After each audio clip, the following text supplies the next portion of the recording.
Ma'am Giselle. Salamat.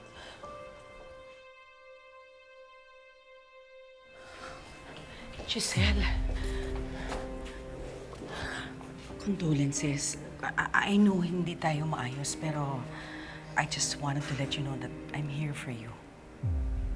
Hindi kita kailangan. Leave. Giselle, alam kong mahirap pakinggan, pero alam mo ang buhay, minsan para siyang isang malaking jeep. May nauunang bumaba, nauunang pumara. Nagkataon lang na nauna nang bumaba si Justine. Morgana, please stop. Look, just think of it that she's in a better place right now. Well, that is kung naging mabait nga siyang tao dito sa lupa. Anong sinabi mo?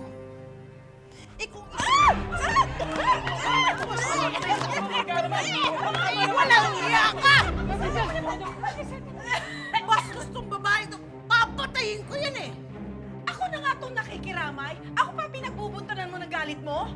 Alam mo, ang problema mo kasi, Giselle, you're always so antagonistic towards me. Kahit wala pa akong ginagawa, minamasama mo lagi. Walang ginagawa? Meron bang nakikiramay na ang babastos sa mga sinabi? I hate to say this, but it's so much better that Justine's not here anymore, so that she doesn't see how cruel you are. Cruel pala eh! Papakatayin ko yung hayop na yung bastos! Bitawan niyo nga ako!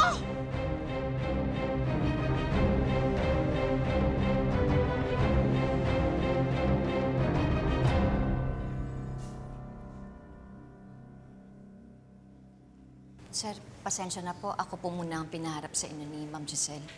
Ano na po bang balita doon sa investigasyon? May nakausap po kaming witness. Ang sabi, binangga raw ang kotse ni Doc RJ. Pagkatapos, umalis agad ang kotse.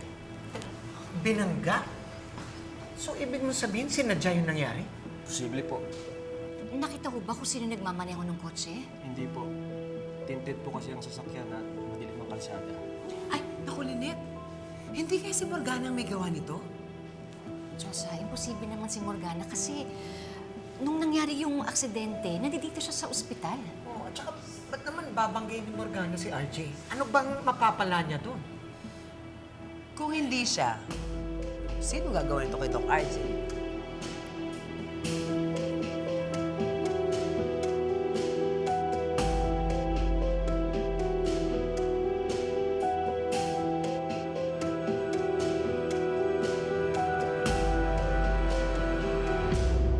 Patay ang isang babae sa banggaan kagabi sa kahabaan ng Kalye Masukal. Ayon sa mga saksi, binangga ng isang sasakyan ang isa pang sasakyan na nagresulta sa pagkamatay ng isang babaeng nagngangalang Justine Refuerzo. Samantala, ang kasama niyang si Dr. RJ Tanyag ay nagtamo ng ilang sugat at kasalukuyang nagpapagaling sa ospital. Sa ngayon, patuloy na pinaghahanap ang salarin at nananawagan ang mga otoridad sa publiko na makipag-ugnayan kung may impormasyon tungkol sa insidente. Hoy! Kung ginawa yung loko ka! Kung isaw ko sisig ang utak mo, ha? Sorry, boss. Ano? Sorry po.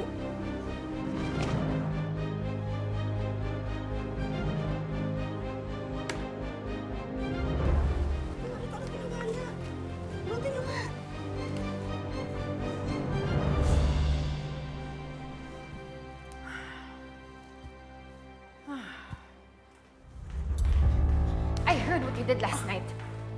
Bakit mo naman ginawa yun kay Tita Giselle? Talaga? Kay Giselle ka kumakampi? Tignan mo nga yung leeg ko, sinaktan niya, may pasapa ako.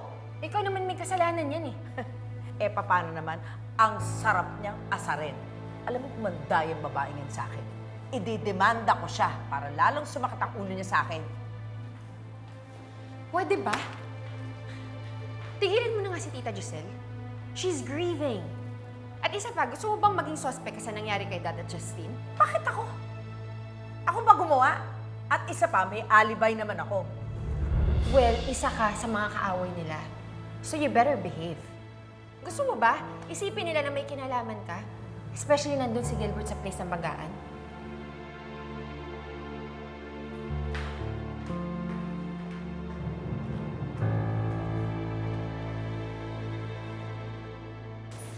Grabe, no? Wala na nga si Doktora Enriquez at Doc Lindon. Ngayon naman si Justin. Bigat. Pero ang tanong dyan, yung nangyari kala Doc RJ, sigurado bang aksidente yun? Ibig mo sabihin, Mars? Kasi what if, sinadyang banggain talaga sila? Oo. Diba? Diba? Eh, ang sabi ng mga pulis kay nanay, talagang binangga daw si na tatay. Tingnan mo. So, ibig sabihin, sadyang binangga talaga Oo. sila. Yan na nga. Pero ang tanong, may suspect na ba? Mas magandang tanong yan. Oh, ayan yung mga pulis. Tanungin kaya natin. Mga pulis! Sir, wait lang po. Sorry, excuse me po. Kilala niyo naman po kami. Magtatanong lang po sana kami ng any update po sa nangyayari. Opo, baka may info na kayo sa mga Opo. possible na suspect. Sir, hindi nyo naman kailangan i-share yung mga confidential information. Pero hindi ho ba mas marami naghahanap, mas madali natin mahanap? Opo. Well, wala pa kaming lead sa kung sino ang suspect.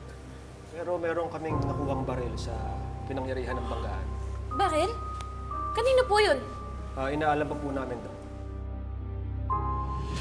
Pamilyar kay Sir, kayo ba yung assistant ni Morgana? Asan yung baril ko? Baril, nurse, may... Wala po. Teka, nung gabing na aksidente sila, meron ding pasyente naghanap sa akin ng baril eh. Sino? Yung bodyguard ni Ma'am Morgana. Ano? O di baka meron nga siya kinalaman doon sa nangyari kina tatay. Asan siya? Nakakonfine siya dito ngayon. Tara, puntahan na natin. Tara.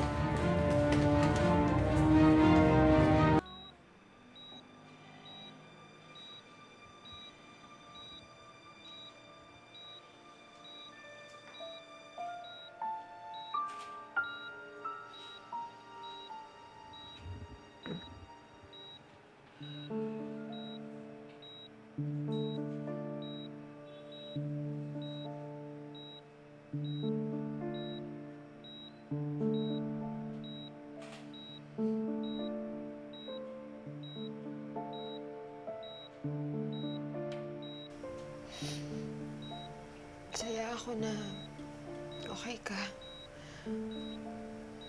Pero tama nga si Mommy. Mabuti na lang nangyari to. Kasi kung nagpunta ka ng US, kung naging successful yung clinical trial mo, you will remember everything. You will remember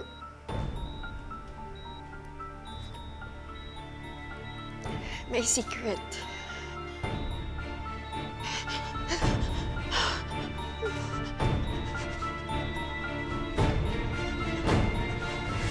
Nakita ba nila kung sino yung bumangga sa kanila? Lalaki.